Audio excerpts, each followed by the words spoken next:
نبی علیہ السلام نے گمشدہ چیزوں کا اعلان تو کرنے سے منع فرمایا، لیکن مسجد میں بھیک مانگنے سے کہیں منع نہیں کیا۔ صحیح۔ یہ فقہ حنفی میں بھی ہے کہ اگر آپ مسجد میں 1 روپیہ کسی کو غلطی سے بھی دے دیتے ہیں بھیک مانگنے والے کو، تو باہر آ کے آپ 70 روپے دیں گے تو تب آپ کا کفارہ ادا ہوگا۔ تو سر یہ باتیں جب آپ چندہ بٹور رہے ہوتے ہیں، جمعے کے خطبوں میں آگے کاغذ پھیر رہے ہوتے ہیں، صحیح، تو وہ آپ اس غریب خطیب کے لیے جمع کر رہے ہوتے ہیں، اس وقت ہی آپ کو یہ خیال آتا تو کہتے ہیں دین کی مدد ہو رہی ہے۔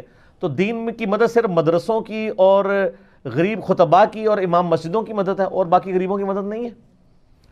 یہ حدیث صحیح مسلم کے اندر ہے کہ نبی صلی اللہ علیہ وآلہ وسلم نے فرمایا اگر کوئی شخص مسجد میں کسی گمشدہ چیز کا اعلان کرے تو تم کہو کہ اللہ کرے تجھے وہ چیز نہ ملے، کہ مسجدیں اس کام کے لیے نہیں ہیں۔ تو یہ تو جینولی سمجھ آتی ہے بھئی گمشدہ چیز کا اعلان مسجد کے اندر نہیں ہونا چاہیے۔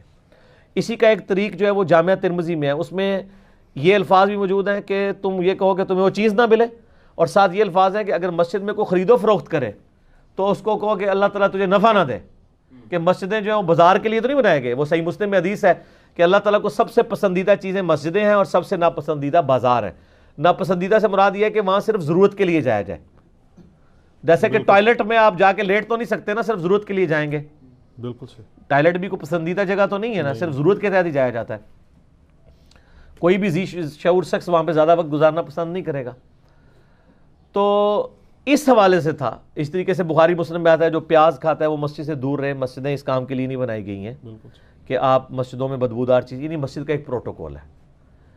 اب رہا وہاں پہ کوئی غریب آدمی اپیل کرتا ہے تو اس کا ڈیکورم ضرور ہونا چاہیے کہ اگر کوئی اپیل کے لیے کھڑا ہوتا ہے تو امام مسجد اسے یہ کہہ دے کہ بھئی آپ دروازے پہ چلے جائیں، وہاں پہ آپ کو ملے گا، اس کو ڈانٹے نا۔ قرآن پاک میں تو نبی علیہ السلام کو حکم ہوا ہے وَأَمَّا السَّائِلَ فَلَا تَنْهَرْ، اگر آپ کے پاس کوئی سائل ہے آپ نے اس کو جھڑکنا نہیں ہے۔ پھر سورہ بنی اسرائیل میں ہے کہ اگر تم سے کوئی غریب مانگتا ہی ہے نا تو تم اگر اسے کچھ دے نہیں سکتے کم از کم جھڑکو مت، ٹھیک ہے نا، بس آپ ریکویسٹ کر لیں۔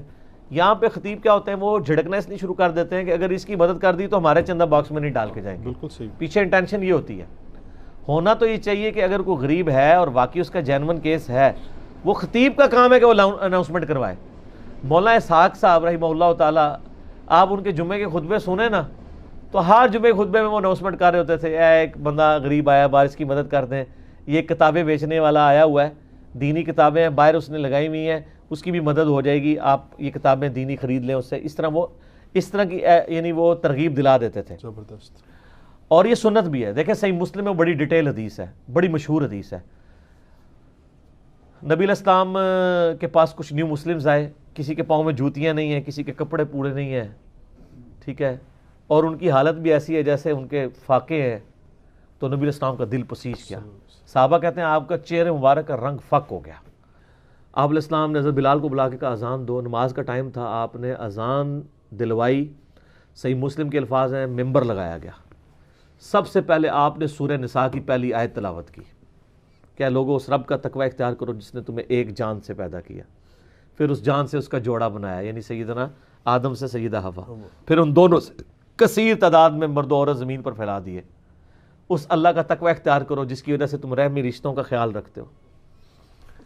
پھر آپ علیہ السلام نے وہ سورۃ الحشر کی آیت تلاوت کی کہ اے لوگو اللہ کا تقوی اختیار کرو اور ہر جان دیکھے کہ اس نے آگے کے لیے کیا بھیجا ہے، یعنی اللہ کے ڈیوائن بینک میں مال صدقہ کیا ہے کہ نہیں۔ پھر آپ فرمایا صدقہ کرو خواہ کھجور ہی کر دو، اپنے آپ کو دوزخ کی آگ سے بچا لو۔ تو اب یہ ترغیب دلائی تو لوگ اپنے اپنے گھروں کو گئے، کوئی کھجوریں لے کے آ رہا ہے، جس کے بعد جو چیز تھی جو لے کے آ رہا ہے۔ ایک انصاری اٹھا، وہ گھر گیا، اس نے ایک بڑا سا بورا لیا، اس کے اندر اس نے اپنے گھر کا اچھا خاصا سامان ڈال کے، سر یہ نہ سمجھیے گا کہ ان کے پاس وہی بورے ہی ہوا کرتے تھے، سر بڑی سبسسٹنس لیول پہ لائف گزر رہی تھی۔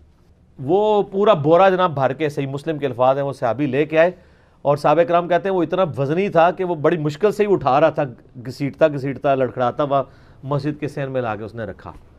جب وہ بورا دیکھا نا تو باقی صحابہ کرام کو بھی ترغیب ہوئی، لوگ پھر اپنے گھروں میں گئے، زیادہ سامان لا کے رکھا۔ تو نبی علیہ السلام نے اس صحابی کے لیے فرمایا کہ جس نے اسلام میں اچھا طریقہ جاری کیا، جتنے لوگ اس پہ عمل کریں گے اس کا ثواب اسے ملے گا، اور جو عمل کر رہے ہوں گے ان کے ثواب میں بھی کمی نہیں آئے گی۔ اور جس نے اسلام میں برا طریقہ جاری کیا، جتنے لوگ اس پہ عمل کریں گے اس کی برائی کا وبال اس پہ ہوگا اور ان کے وبال میں بھی کمی نہیں ہوگی.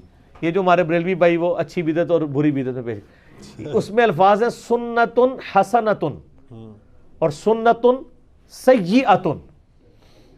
اچھا طریقہ، جیسے میں کہتا ہوں یہ بخاری مسلم لکھنا اسلام میں اچھا طریقہ ہے، حدیثوں کے سافٹ ویئرز بنانا اچھا طریقہ ہے. حدیثیں تو وہی ہیں نا، ایک طریقہ اڈاپٹ کیا گیا.